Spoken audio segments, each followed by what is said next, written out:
nosotros lo único que pretendemos es, resarcir la memoria de mi padre, evidentemente, y desde luego a los responsables verlos sentados en un banquillo delante de un juez. César clama justicia por su padre, Avelino. Denuncia que le dejaron morir en una residencia de Segovia, que no le llevaron al hospital pese a que tenía fiebre y había estado en contacto con una enferma de COVID. Su denuncia es una de las que ya ha llegado a la Fiscalía. No exactamente.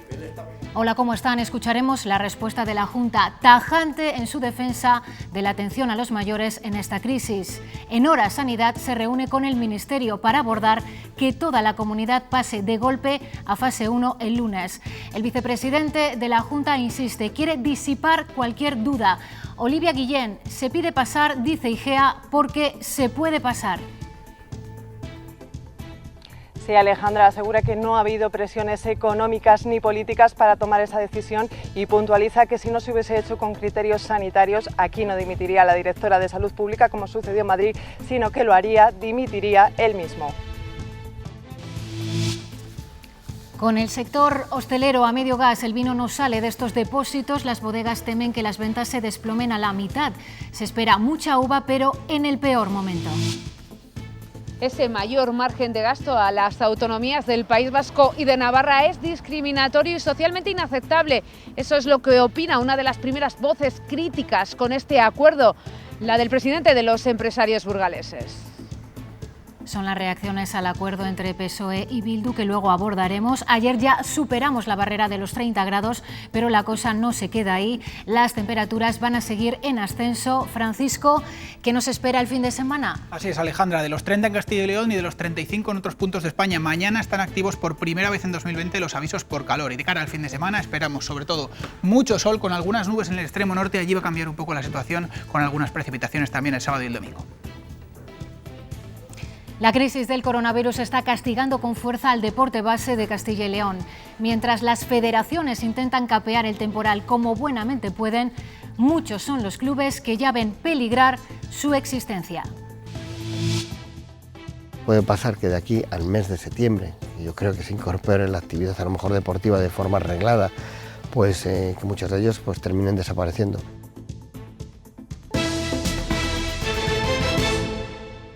Lo que me tienen que explicar es por qué no se le evacuó al Hospital General de Segovia a una persona, insisto, con fiebre muy alta y que había tenido contacto directo con la primera persona que falleció en Segovia.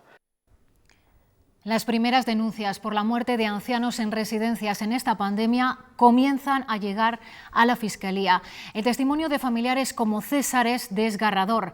Entienden que se ha dejado a los mayores desamparados. Su única motivación ahora es que se haga justicia.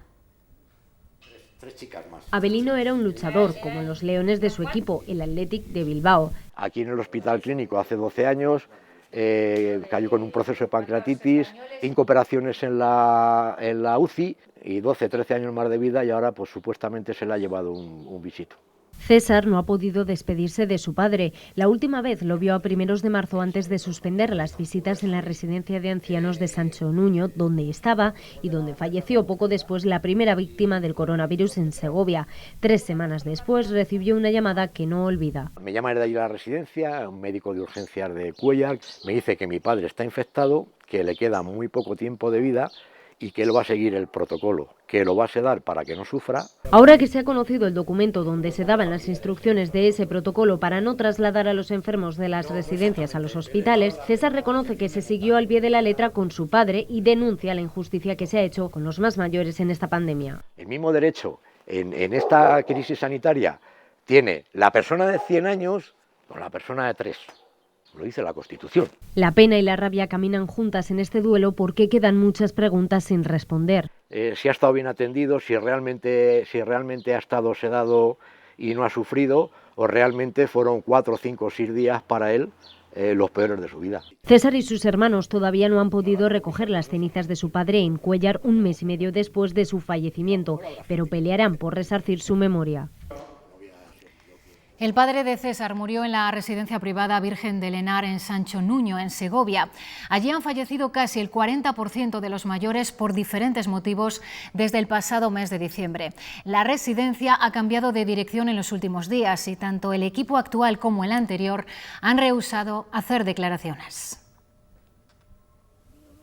Aunque la Consejería de Sanidad no puede dar cifras del número de fallecidos en esta residencia al tratarse de un centro privado, lo cierto es que han pasado semanas caóticas. Desde el pasado 8 de mayo esta residencia ha cambiado de propietario y el nuevo equipo ha conseguido redirigir a esta residencia. Actualmente cuentan con 0 casos positivos de COVID-19 y han conseguido mantener los 19 puestos de trabajo a los empleados. Ahora la antigua empresa deberá dar explicaciones sobre su gestión ante la Fiscalía.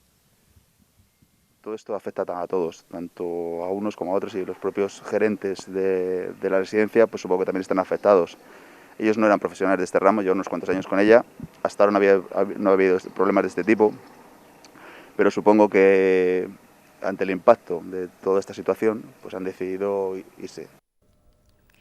Y entre tanto, la defensora del paciente ha pedido a la Fiscalía General que investigue si Castilla y León ordenó no hospitalizar a ancianos de residencias.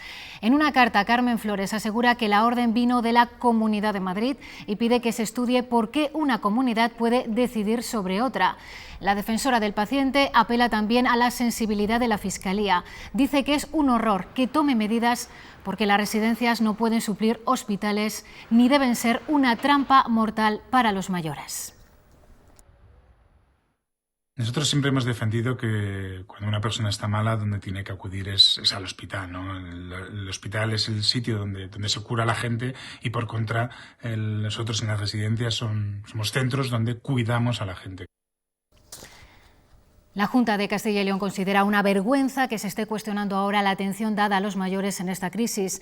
Han defendido la actuación de SACIL con vehemencia tanto Verónica Casado como Francisco Igea, a los que se les ha preguntado si volverían a hacer lo mismo.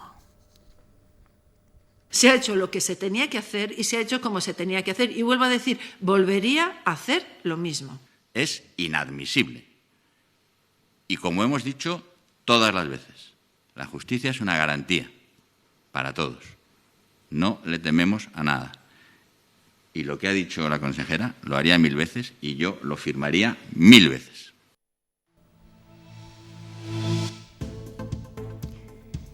La cifra de fallecidos totales en Castilla y León asciende a 3.390. De ellos, hoy hemos contabilizado 6 fallecidos más en los hospitales y 1 en las residencias.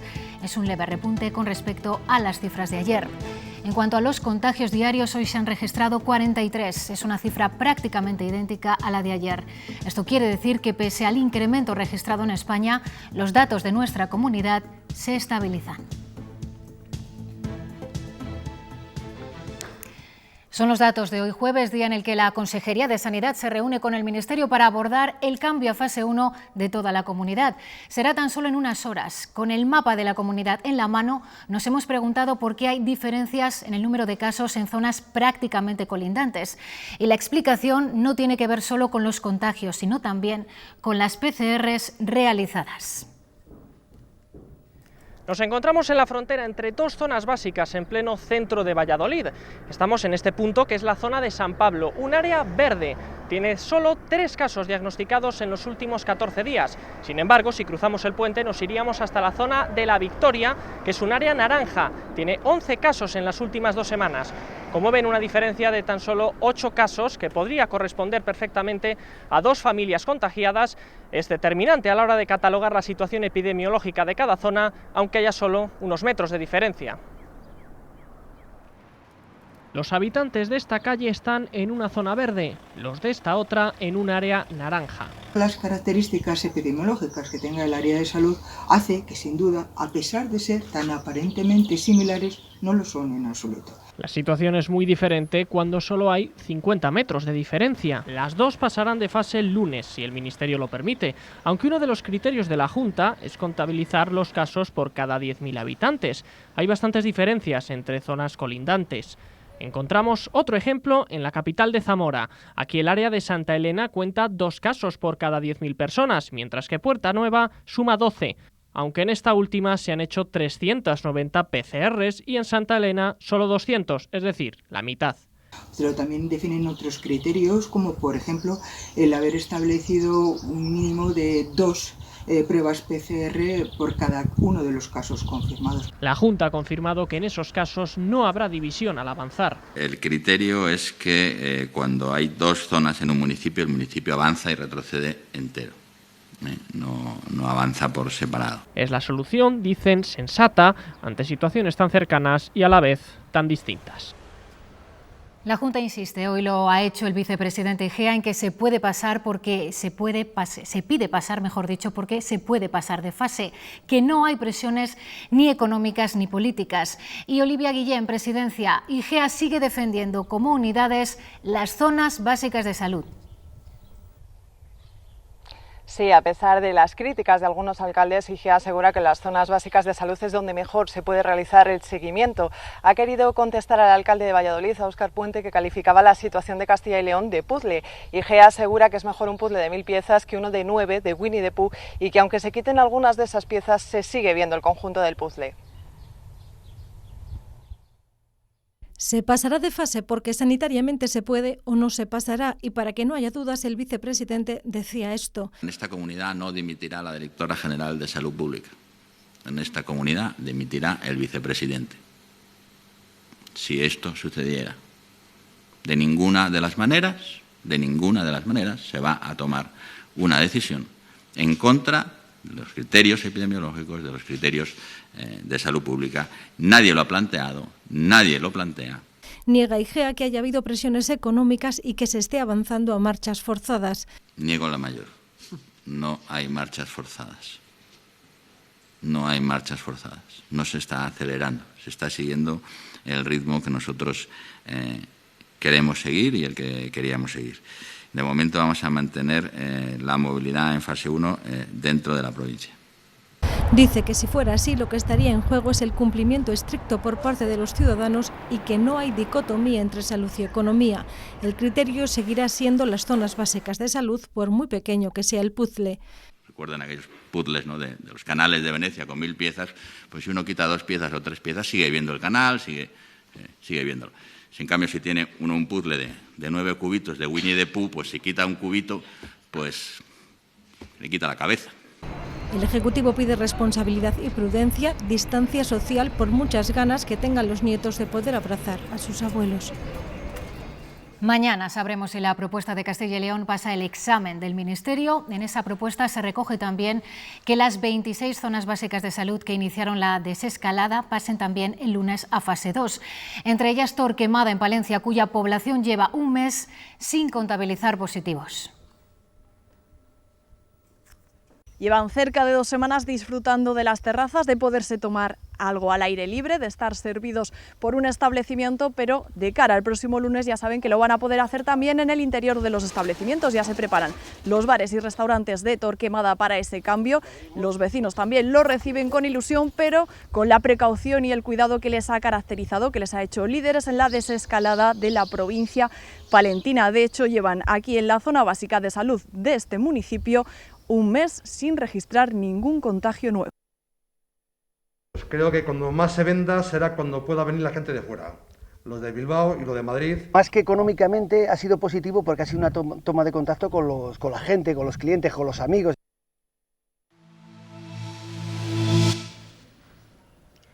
El Gobierno logró anoche por poco sacar la quinta prórroga gracias al apoyo de PNV y Ciudadanos. No necesitaba Bildu, pero la formación abertzale se abstuvo y poco después supimos a cambio de qué. El PSOE pactaba con ella derogar toda la reforma laboral del Partido Popular, además de flexibilizar la capacidad de gasto de las entidades locales, forales y autonómicas para políticas sociales en esta crisis. Y todo esto sucedía después de que Bildu se negara ayer a estampar su firma en este otro documento.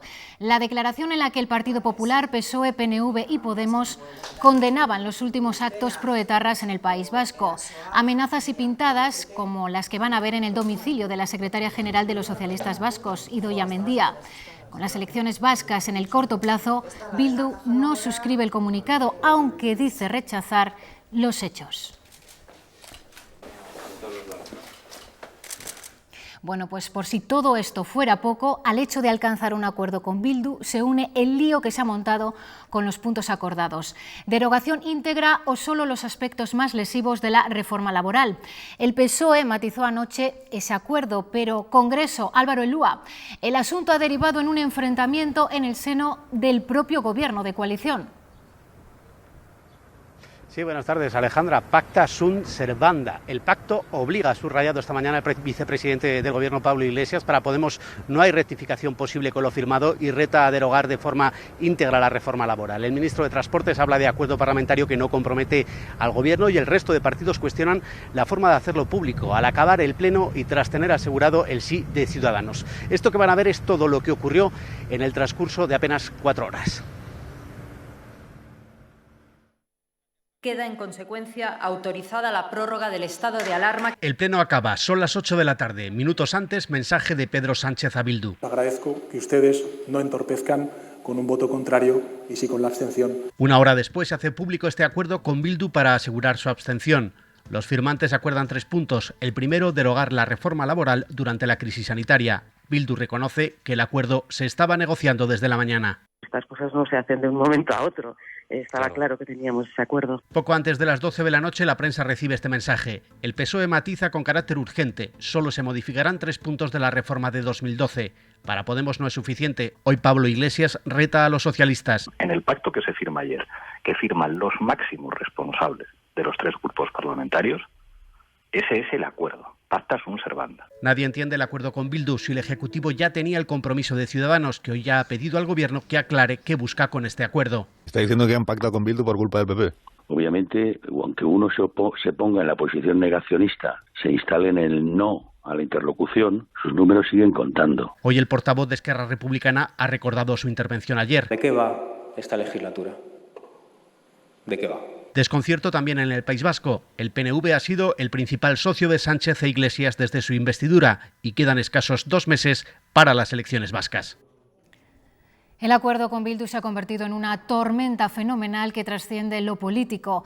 No solo ha levantado ampollas entre Ciudadanos y Partido Nacionalista Vasco, patronal y sindicatos reprochan al Gobierno de Sánchez que haya dinamitado las reuniones del diálogo social. No tiene ningún sentido en un momento en el que se estaban negociando una serie de medidas para que flexibilizar el mercado laboral para que no vayan a la calle mucha gente y poder mantener el empleo de muchísimos trabajadores. La derogación de las reformas laborales había quedado aparcada hasta que se levante la situación sanitaria. Ha sido un acuerdo innecesario porque eso ya está acordado en el programa de gobierno, está apoyado por todos los grupos políticos que apoyaron la investidura de Pedro Sánchez. Y esto sin olvidar el alcance de las otras concesiones que Bildu logra rascar con ese acuerdo. Dar mayor margen de gasto a Euskadi y Navarra. A esos beneficios fiscales han respondido los empresarios burgaleses. Leticia Gutiérrez, ¿qué dicen? Buenas tardes. EH Bildu ha conseguido un objetivo que llevaba persiguiendo el Partido Nacionalista Vasco mucho tiempo para dar mayor margen de gasto a las autonomías de Navarra y el País Vasco. Además, el gasto en políticas sociales derivadas del coronavirus que realicen los ayuntamientos de estas 2 autonomías se excluirían del cálculo de la regla de gasto. Esto significa, en principio, que tendrían libre disposición de fondos y deudas para combatir las consecuencias de esta pandemia y que su capacidad de endeudamiento se establece en función de las situaciones financieras. Ya han salido las primeras voces críticas a este acuerdo que desde FAE Burgos tachan de discriminatorio y socialmente inaceptable. Otra ventaja más que van a tener, en este caso el País Vasco y Navarra, pues a cuenta de las necesidades de esos poquitos escaños que representan. Y eso sale, pues como siempre, del resto de los españoles a través de sus presupuestos. Una discriminación clara como la que llevamos viviendo pues muchos años, que siempre el PNV siempre gana. Pues la situación precaria, ya se puede decir de esta manera. Llevamos desde el 14 de marzo sin cobrar nada. Robert es uno de los 48.000 trabajadores de Castilla y León que tiene su empleo hibernando y que no ha cobrado todavía el ERTE. Sin ingresos desde hace 2 meses y con la incertidumbre de cuál será su futuro cuando su empresa vuelva a la actividad. Robert tiene 23 años y es uno de los más de 900.000 trabajadores que aún no ha cobrado el ERTE en España. Llevamos desde el 14 de marzo sin cobrar nada. La semana pasada se enteró de cuál es en principio la fecha prevista para cobrar. La previsión es que cobremos ya el 10 de junio. Es empleado en una tienda de ropa y se enteró en su propio puesto de trabajo. Directamente estábamos trabajando, nos lo comentaron y pues bueno, nuestros superiores fueron mandando documentación. Asegura que vive con incertidumbre. Si vamos a cobrar, si no, cuándo vamos a empezar a trabajar. En la misma situación se encuentra también su pareja. Está en situación de ERTE, en su caso es peor porque, según ha informado el SEPE, han perdido los datos de suerte. Hace 3 años se compraron una casa y ahora tienen dificultades para pagarla. He solicitado moratoria de hipoteca, que tampoco han puesto muchas facilidades, la verdad, a la hora de solicitarla. Porque llevan 2 meses sin meter ingresos en su domicilio. Intentando gastar lo menos posible y tirando de ahorro. Por eso Robert espera que no se alargue más la situación. Porque si no va a ser imposible mantenerse. Y volver a tener ingresos. Según los analistas, un 25% de esos puestos de trabajo que están en pausa no tendrán continuidad después de la crisis sanitaria. Aseguran que es uno de los choques más severos que ha experimentado nuestro empleo y que tardaremos una década en recuperar los niveles anteriores. Y aproximadamente, para llegar a ese pico del 2007, que estábamos casi a punto, nos faltaban solo un par de años, pues tendrán que pasar 10. De ahí que nosotros terminemos diciendo que este efecto, ¿no?, o esta pandemia COVID representa una década perdida para el empleo en España. UGT asegura que el sector de la fabricación de vehículos en España atraviesa una tormenta perfecta en la que la COVID-19 se ha sumado a los problemas que ya arrastraban. Por eso, esta mañana en Madrid han pedido al Gobierno central que pase de las palabras a los hechos. El sindicato quiere ayudas directas a la compra de vehículos, primando los motores diésel y gasolina, que son los que se fabrican aquí, por encima de los eléctricos. Exigen además que el Gobierno vuelva a generar un entorno amable para que las empresas sigan apostando por nuestro país. UGT alerta de los planes del gobierno francés de inyectar cantidades millonarias en Renault a cambio de reubicar en Francia la fabricación de modelos que ahora se producen, por ejemplo aquí, en Castilla y León. Eso sería gravísimo para nuestro país y desde luego lo que esperamos, confiamos que a través de la Unión Europea y de la firmeza del gobierno dentro de esa Unión Europea se consiga paralizar absolutamente cualquier intento de reubicación o de que se nos quiten carga de trabajo simplemente por intereses de país o por nacionalismos mal entendidos. Si el sector de la automoción estornuda, en general, en Castilla y León el resfriado va a ser tremendo.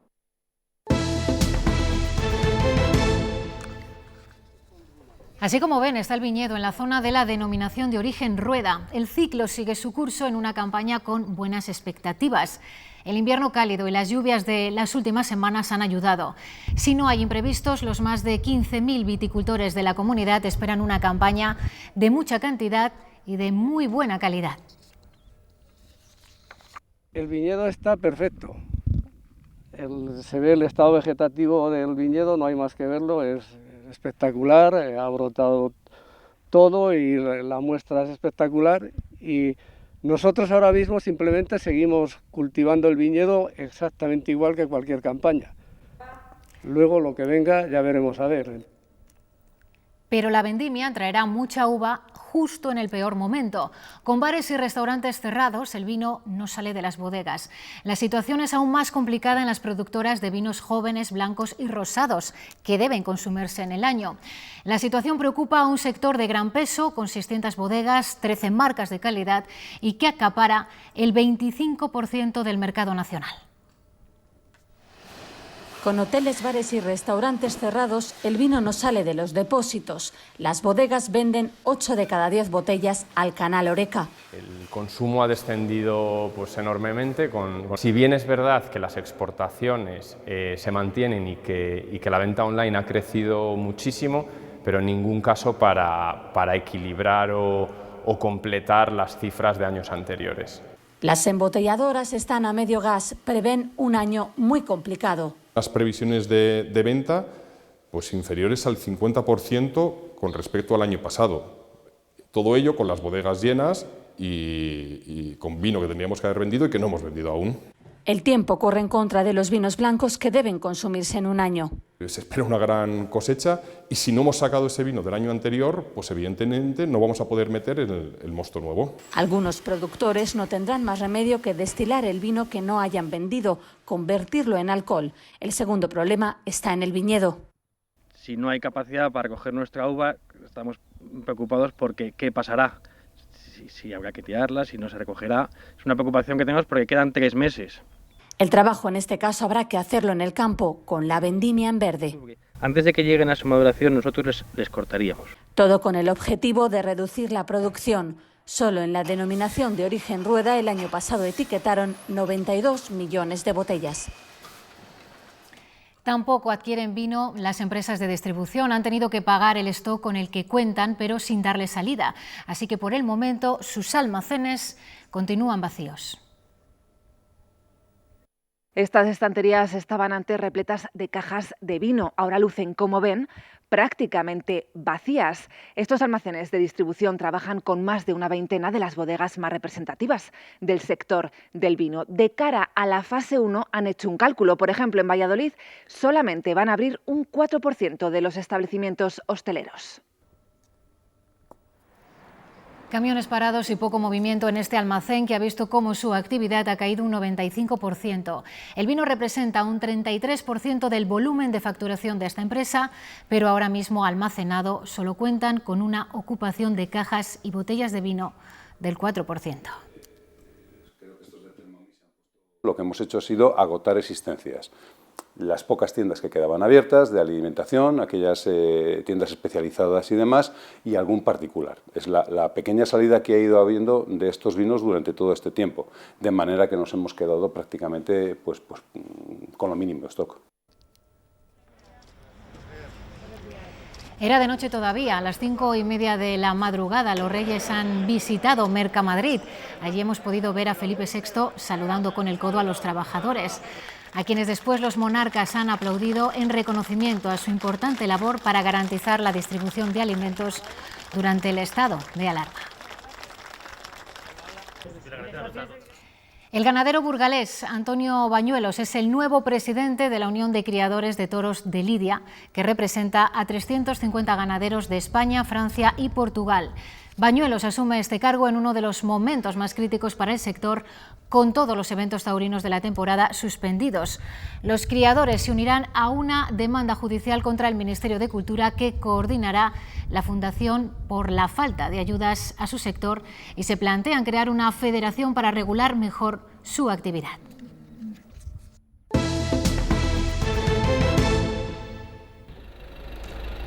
Desde hoy es obligatoria la mascarilla cuando no se puedan asegurar los 2 metros de distancia. En las terrazas podemos tener licencia si estamos comiendo o bebiendo. Hoy en Benvibre, ya en fase 1, hemos visto a clientes con y sin ella. En cualquier caso, no podemos dejarnos la mascarilla en casa porque la policía va a vigilar que cumplimos con esta nueva orden. Igual que con otras medidas restrictivas, esta, Ana Agustí Ávila, también nos puede costar una multa. Buenas tardes, Alejandra. Sí, la Policía Nacional se encarga en estos días de ejercer una labor pedagógica, eso sí, patrulla las calles y los lugares cerrados de uso público para comprobar que se utiliza la mascarilla y que también se guarda la distancia de seguridad. De momento es una tarea, como decimos, informativa y amable la que llevan a cabo, aunque se contemplan multas de a partir de 600 euros en algunos casos por la violación de esta norma. Es la Policía Nacional la que se encarga en estos días de llevar a cabo una tarea informativa, pedagógica con los ciudadanos para asegurar que utilizan este sistema de protección tal y como deben hacerlo. Es importante que le cubra la nariz. Si se mantienen los 2 metros de seguridad, no es obligatorio llevarla puesta, aunque sí tenerla encima. Estamos informando, estamos aconsejando y estamos viendo que la gente ya está disciplinada en el sentido en que está manteniendo las medidas de distancia social. Aunque ahora la labor policial es permisiva, en determinadas conductas transgresoras se contemplan multas de a partir de 600 euros. No obstante, hay excepciones a la norma. Hay personas, por ejemplo, como soy yo, que tengo asma. Cuando estaba en el campo retirado, que estaba yo solo, Pues me la bajé porque hace mucho calor, me asfixiaba. Hoy sabía que era obligatorio, lo que pasa es que antes no me la he puesto mucho porque tengo alergia, entonces sí que me costaba mucho respirar y ahora me la acabo de quitar porque estoy fumando. Es un trabajo que estás haciendo muchas cosas y se me ha roto y ya está, pero bueno. También dificulta un poco la respiración si está muy cansado y eso. La población en general considera que el uso de la mascarilla es necesario para prevenir contagios de un virus que nos ha cambiado la vida. Las farmacias han notado hoy mayor afluencia de clientes pidiendo mascarillas para adultos y también para niños. En principio nos dicen que no tiene por qué haber problema de abastecimiento. En este primer día de obligatoriedad de usar mascarilla, cuando no se puede mantener esa distancia de 2 metros entre las personas, nos hemos venido a la calle central de Soria, a la calle del Collado, a una farmacia donde la presencia de personas, el goteo es constante. Lo primero que nos llama la atención es el precio de las mascarillas, que está bien visible. Recordamos, 0,96 € las mascarillas quirúrgicas, de las más utilizadas, y hay otro tipo de mascarillas que pueden llegar a alcanzar los 6 €. Se nota mucho en esta primera jornada que es obligación llevar la mascarilla. Hemos visto en el Collado a muchísima gente y nos dicen los responsables farmacéuticos que hay abastecimiento de sobra de todo tipo de mascarillas, aunque sí es cierto que falta todavía la llegada de mascarillas especiales para niños. Ya hemos pedido, ¿vale? Porque sí nos han estado ofreciendo hace ya un par de semanas mascarillas de las FFP2 para niños, pero a unos precios, pues a mí me han llegado a ofrecer mascarillas por 6 € más IVA. Hemos conseguido a través de, además de un distribuidor de farmacéutico autorizado aquí en Soria, mascarillas, pero nos llegarán mañana o el lunes, lo más seguro, para niños. Las pequeñas y medianas empresas de Castilla y León ya pueden solicitar ayudas para la adquisición de material de protección para sus empleados. En la sede electrónica de la Junta podrán cursar su solicitud.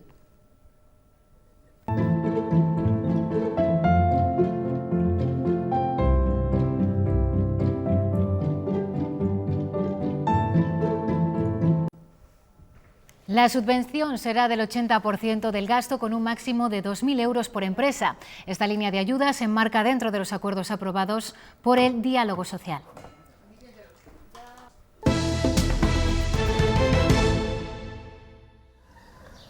...59 días después, Segundo Porto traspasó la puerta del Hospital El Bierzo y puso rumbo a su domicilio.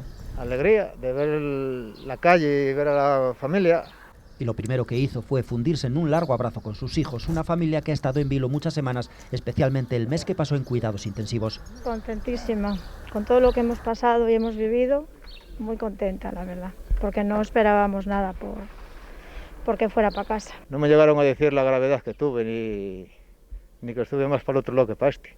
La silicosis, fruto de la vida laboral en la mina, también habrá influido en la dureza con la que le ha castigado el coronavirus. Como yo tengo el primer silicosis, pues decían que claro, al tener eso, pues que por eso avanzó más, que por eso avanzaría más el COVID.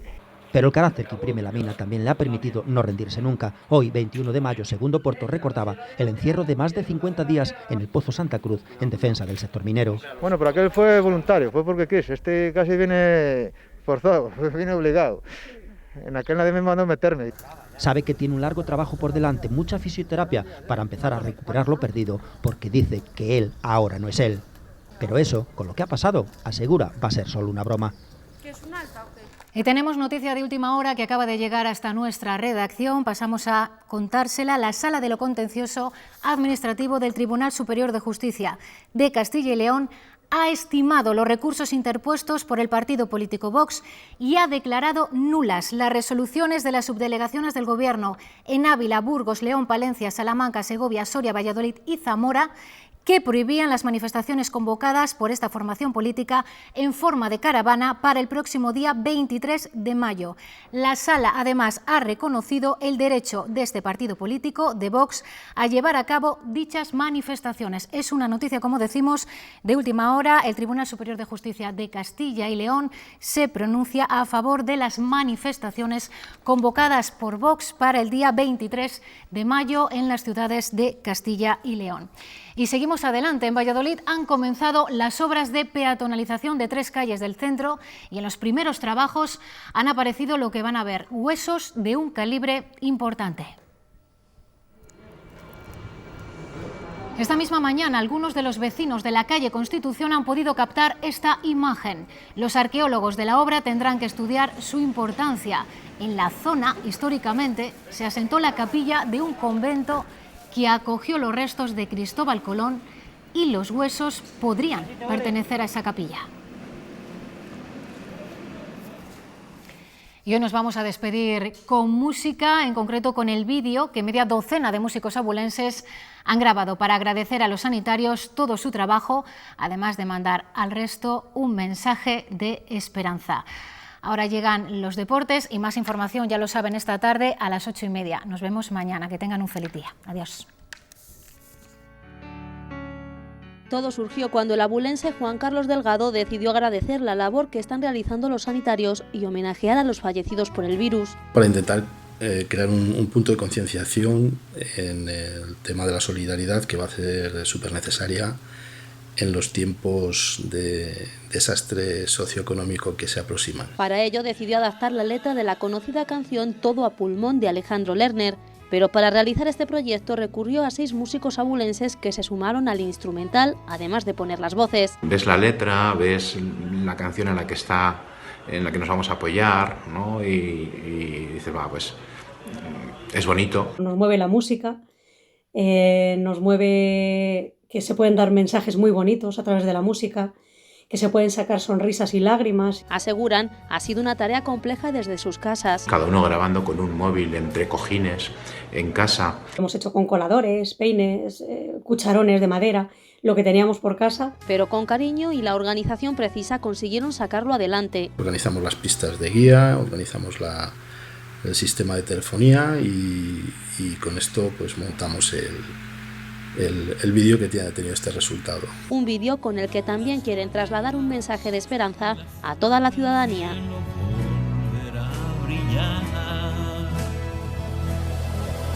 Cada calle, cada esquina, el olor de tu sonrisa y las cenas sin receta en el salón. Estamos consiguiendo que esto sea imparable. Iberdrola, impulsando la igualdad a través del deporte.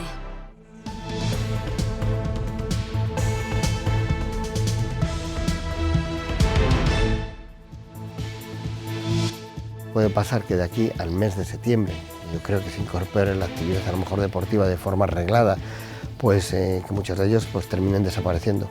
Al final la gente también se cansa de poner mucho de tu parte y al final, bueno, pues el recibir tan poco, bueno, pues es un motivo más para que de alguna forma terminen desapareciendo. ¿Qué tal? Muy buenas tardes. Ya lo han oído, la crisis del coronavirus está dejando graves secuelas en el deporte de Castilla y León. Hay federaciones con serios problemas de liquidez y cada vez son más los clubes en riesgo de desaparición. Las últimas ayudas aprobadas por la Junta de Castilla y León parecen insuficientes para salvaguardar el deporte base. Con la actividad deportiva paralizada, el músculo económico de las federaciones sigue en caída libre. Lo van a pasar muy mal, no saben cómo van a poder salir e inclusive algunas federaciones que no han hecho un ERTE ahora igual se ven obligados luego en el futuro a hacer un ERTE o despidos. Más dramática se torna la situación de muchos clubes. En el mundo del atletismo, pues el 90% de los clubes pues están ahí en la promoción y no van a poder nunca solicitar ese tipo de subvenciones. Y es que solo podrán acceder a las últimas ayudas que ha aprobado la Junta los clubes y sociedades anónimas deportivas que cuenten con un equipo en categoría nacional absoluta, con un máximo de 10.000 euros por entidad. Para las federaciones, la cantidad puede alcanzar los 80.000 euros. Nos dará margen de supervivencia pues 2-3 meses en el mejor de los casos. El presidente de AFEDECIL considera que el actual modelo de gestión del deporte en Castilla y León está obsoleto. Tendremos que reinventarnos el deporte, entonces no sé exactamente qué es lo que y cómo lo tendremos que hacer, pero va a quedar dañado. El tiempo corre y la supervivencia de muchos de nuestros clubes está en peligro. Por las condiciones de este deporte, el tiro con arco apunta a un pronto regreso. Las competiciones son individuales y se cumplen las distancias de seguridad. En Castilla y León tenemos a un campeón de España y medallista mundial, y así percibe la diana, porque Daniel Martín tiene atrofia del nervio óptico. Durante estos 2 meses de confinamiento, unos lo tenían más fácil para ejercitarse y otros, como es el caso de Daniel Martín, un poco más complicado. El salmantino, eso sí, no ha perdido su gran precisión como arquero. El confinamiento ha puesto a prueba el ingenio de muchos deportistas que han tenido que tirar de imaginación para poder seguir entrenando. Uno de ellos ha sido el arquero salmantino Daniel Martín, que en los primeros días de confinamiento tuvo que apañarse con una goma para seguir practicando desde casa. Tuvimos que ir adaptando el tiro con arco y la adaptación que encontramos fue una goma tensa que está cerrada por los extremos, y desde un extremo con un brazo y desde el otro extremo con el otro brazo, pues tenemos que realizar las aperturas como si hiciéramos la apertura del arco. Si en su día la ceguera que sufre no evitó que se iniciara en el tiro con arco, Daniel tenía claro que el coronavirus no iba a impedir que siguiera practicando su deporte. Así, con el paso de los días, decidió colocar un parapeto en la terraza de su casa. Un apaño que le ha permitido seguir tirando, aunque sea a una distancia mucho más reducida que la oficial. Puedo tirar a 6 o 7 metros, que es la distancia, una distancia que además forma parte de nuestro entrenamiento diario y básico. Su objetivo más cercano lo tenía fijado para el próximo mes de julio, fecha en la que estaba prevista la celebración del Campeonato de España al aire libre en Salamanca. Una cita que sabe que tarde o temprano tendrá que celebrarse y en la que recibirá, rodeado de los suyos, la insignia de oro y brillantes de la Federación Española. Se llama Carlos Jiménez, tiene 60 años y ha ascendido el Everest desde su casa de Candeleda, en Ávila. Ha subido y bajado las escaleras de su domicilio 2.947 veces, en total 88.480 peldaños, lo equivalente a los metros de la montaña más alta del planeta Tierra. Lo ha conseguido en 28 días y lo ha celebrado así, con el pico en mano y con una foto del Everest de fondo.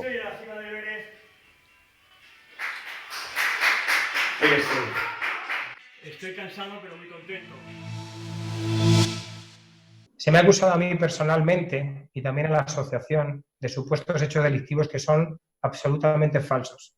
Y todas las acusaciones que vengo recibiendo han sido desestimadas por la justicia, diciendo literalmente que no hay ningún indicio. El presidente de la Asociación de Futbolistas Españoles no solo no dimite, sino que además se queda sin rival, porque Fernando Morientes ha renunciado a presentarse contra él. Mientras tanto, la maquinaria del fútbol no para, todo sigue su curso para el reinicio de Liga, entre otras cosas porque hay muchísimo dinero en juego. Por ejemplo, la Ponferradina tiene pendiente de cobro el 30% del contrato televisivo, unos recursos fundamentales para el futuro del club. Por eso es tan importante que el campeonato termine. El fútbol volverá, pero lo hará en unas condiciones extrañas. Tenemos que adaptarnos y terminar la Liga, que para nosotros es muy importante.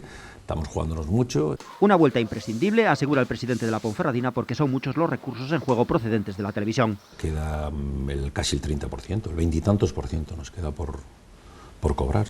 A los que se sumarían las taquillas de 5 partidos pendientes en el Toralín. Deportivamente, la vuelta a los entrenamientos se ha producido con normalidad y sin temores. Nadie nos ha dicho nada, todo lo contrario. Todo el mundo está a trabajar y a hacerlo lo mejor posible. Una normalidad que también progresivamente recupera la entidad que había presentado un ERTE. Vamos incorporando incluso pues, a los jugadores a media jornada, en fin, como están entrenando, y cada vez se van incorporando más, claro. En el horizonte, una preocupación extraordinaria, la obligatoria ampliación de capital que tienen que afrontar por valor de casi 2 millones de euros. Puede venir alguien de fuera y llevarse el club por nada. El presidente alerta, dice que el club está saneado y actualmente es muy goloso. Además, este jueves nos deja la destitución fulminante del entrenador del Club Deportivo Guijuelo. Sorprende y mucho que el club prescinda de Ángel Sánchez. El equipo solo había perdido un partido en las últimas 11 jornadas. A Ángel Sánchez no le han dado demasiadas explicaciones, por no decir ninguna. O que había decidido que tenía que haber un cambio y nada más, tampoco me dieron muchas razones de peso. Elegimos la opción del cambio por el objetivo de dar ese aire diferente. Esperemos que nos salga bien. Estoy convencido que habríamos llegado a un acuerdo para la continuidad, pero pues bueno, esto es así. Lo dejamos, más deporte a las 9 con Javier Mardones. Pasen una feliz tarde. Adiós.